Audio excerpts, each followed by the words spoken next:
Okay, here we are on Sunday night, and we're getting ready for the week ahead, dealing with a bunch of IRS cases this next week, dealing with a lot of planning issues. Year has just started in 2016, and again, I'm going to direct this message to all of those of you in internet marketing, network marketing, that are leaders. You're the guys and the gals that are you're up there on the stage, right? And you're talking to the big crowds, 5,000, 10,000, maybe 20,000 folks that have come out. A lot of them have come out to see you.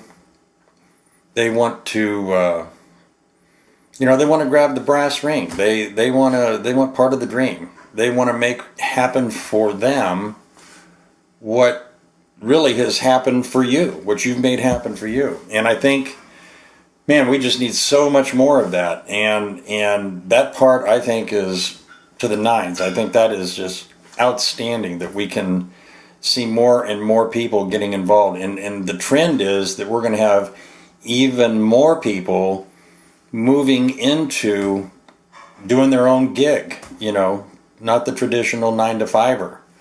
In fact, the fastest growing segment of people going into business right now, outpacing millennials 2-to-1, are baby boomers. Recent studies that I've been reading show that this is an emerging trend that has just caught everybody flat-footed for the most part in trends.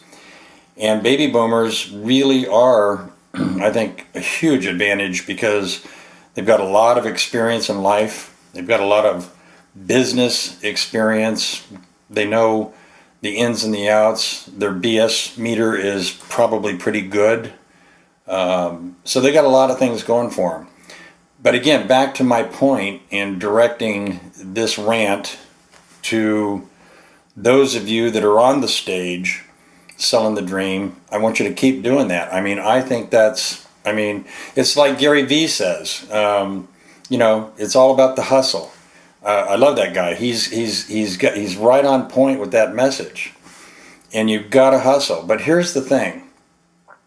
What are you going to do one of these days when you do a breakout at one of these 20,000 people events and somebody asks you, oh, by the way, how are you doing on your financial planning and your tax planning? Do you have any problems with your taxes? At some point, you got to think in your mind, you're out there selling the dream. You're telling them how to make more money, how to get in there and get those leads, convert those leads, turn that into cash. And you're giving them all those techniques, all that wisdom and experience that you've got. But what are you doing to help them understand probably something that you don't even understand? Your own taxes, your own money. How's the relationship with your money? Do you have a dysfunctional relationship with your money? Is your money and your relationship with it in denial? Have you filed every tax return on time? Have you paid every estimated tax payment on time? Is your business set up in a reorganization structure so that you're maximizing your taxes and your financial opportunities? Do you know the difference between your ordinary income and your passive income and how they get taxed differently? When you stop and think about, just basic stuff, do you know the principles and concepts between gain and loss harvesting? So that you have passive income maybe offset by losses, and so you neutralize, get an equilibrium to your tax. Do you have any clue about any information that goes on your tax return when you sign your name under penalty of perjury and you file it with the IRS? I would venture 95 out of 100 leaders in internet marketing and network marketing don't have a clue. Clueless, absolutely clueless. That's not a criticism, and that's not a judgment. That's just an observation. I deal with this stuff every day. I've been doing this for over 30 years.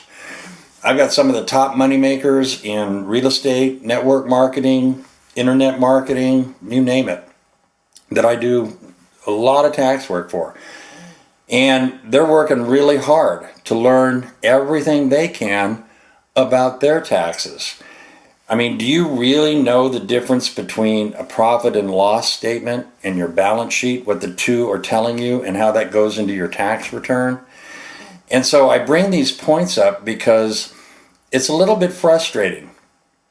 And I'm sure it's frustrating for you. You're standing up there, you've got 20,000 people out there in the audience, you're selling the dream, you're hyped up, you're just knocking it out of the park. And at the back end, the second part of the story, you're late on your taxes, you haven't made your estimated payments, you're 2 years late in paying your taxes, so now you're dealing with the IRS and collection enforcement. You're trying to find somebody like me to hire that's going to go in and go to battle for the IRS, try to work out, either an installment agreement or something that's going to keep you from having everything taken away from you. Yet you get up on stage and you keep selling the dream and you keep hoping that the next cycle, the next big win, you're gonna hit a home run and you'll get all caught up. And it just never seems to happen. You never really get that momentum caught up. And that reflects really the relationship that you have with your money. I mean, in some cases that I've seen recently, that relationship absolutely sucks. I mean, it's so bad. When you're making high six-figure, low seven-figure income, and you haven't filed a tax return for 5 years, you've got a debt to the IRS that's north of $700,000, and you just went out and you bought your new bling bling Rolex and you bought your new Beamer, and you're breaking ground to, maybe build a new house out in the desert of Arizona or wherever you're planning, and you've got the IRS chasing you. It's at some point you just wonder, are you in a parallel universe, some other dimension of reality, that you think that at some point you're just going to be able to skate by because you've skated by and it's nothing's going to happen? Well, I got news. That's not the world that we live in anymore. You're up there on the social media, you're sharing the dream with everybody, you're showing the pictures of the car, the nice driveway to the new, your new crib. You got all that stuff going on, and you don't realize the IRS's social media unit is just watching everything you do. And they're just making notes of everything that you're doing. And they're building that case one day at a time, 1 week at a time, one Rolex at a time, one bling bling at a time. And you keep digging the hole and getting on stage, selling the dream. And when that all falls in and you're at the bottom of that pile, then you're going to need somebody like me to dig you out and save you from yourself and the horrible relationship that you have with your money and your taxes. So do yourself a favor, do me a favor, do that 20,000 crowd a favor, and when you get up there on stage, make sure you tell them and point them in the direction to remind them it's also just as important to know about how much you make, and of all that money that you're making, how much you're able to keep. And that all goes to having a plan. And if you don't have a plan, any of those things that I just mentioned in this rant, if you can't say yes to those things, you're already in trouble. You just haven't realized it, or if you do, you're just in denial about it. So as a leader, you can't put yourself in the crowd of entrepreneurs until you can check the box on all the things that make up an entrepreneur. And one of the biggest things that make up an entrepreneur is not how much they make, it's how much they keep of what they make and what they do with that. And leadership is about leading by example. Otherwise, you really don't have any credibility. I mean, I'm not judging that, it's just my observation, and I would be sitting out there in the crowd thinking, well, that all sounds good, I mean, blah, blah, blah, but, show me something that I can see. Show me the tax return. What does that look like? Help me understand when I get that $20,000 commission next week, do I go out and buy the Benz? or do I sit down with somebody and try to figure out what my tax obligation is going to be and how I can reduce or minimize that in some way?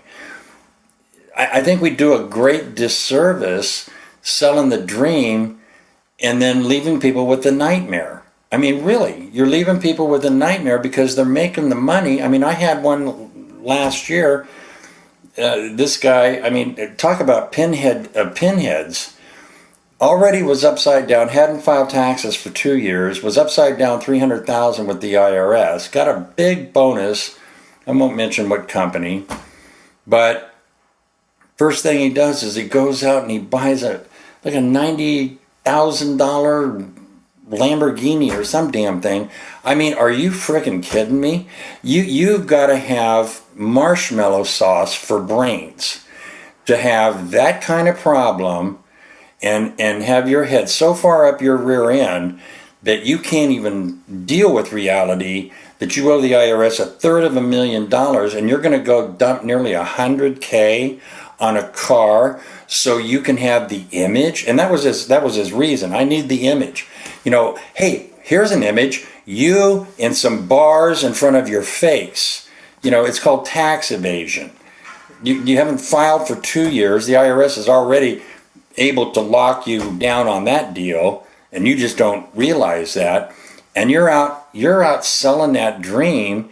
You're bringing 5, 6, 7,000 people into some place there in New York City to do a big event, and you're going to tell them all that success that you have, but you haven't said one word about not filing for 2 years, not paying $300,000 plus penalties, and you're late on the current year, and you just dropped $100K on a car so you could have the image. I mean, bullshit. I mean, really? Is that success? I mean, that's a nightmare. So anyway, that's not a leader, by the way. That's a pinhead, not a leader. Those of you that are really leaders, you care about your people. I know you do, because I got a lot of you that are clients of mine.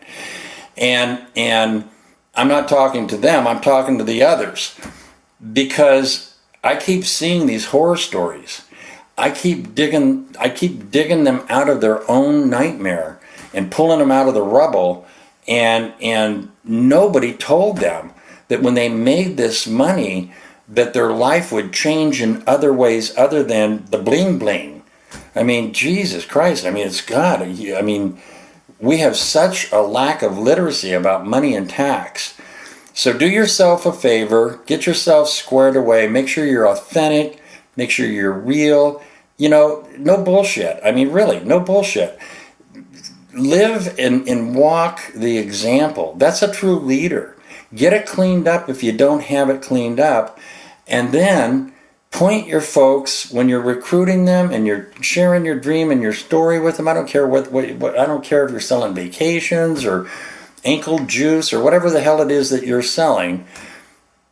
When you're recruiting those people in, make sure you take at least 1 minute and give the thought to their head, you know, that they should at least try to work with somebody so that they can prepare and plan how they're going to really manage this money.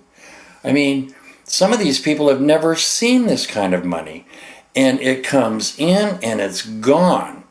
And then at the end of the year, they get to April the following year, they got to file a tax return, and they sit there and they say, what do you mean I owe tax? Income tax? Self-employment tax? And what's this capital gain tax? Alternative minimum tax? I didn't know about alternative minimum tax. Well, pinhead, that's the tax that you pay when you haven't paid enough of all the other taxes, and you get to pay another 30 or 40% in penalties and interest because you didn't pay on time. So when you were out there doing the bling bling deal, buying the cars and the Benz and whatever you were doing, you had no clue. Nobody told you.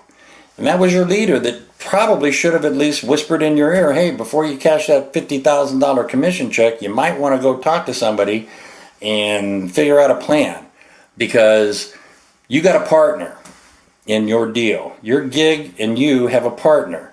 And the biggest partner that you got is Uncle Sam, the IRS. And they're going to want their share of your money.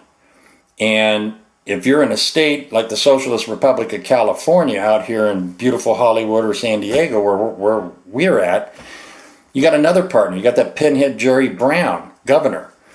There's another 11, 12, 13% that you owe the state. They're going to want their share. Well, all of a sudden, you're looking at over half your money right out the window in taxes. And then you add the penalties. And that's because you don't have a plan.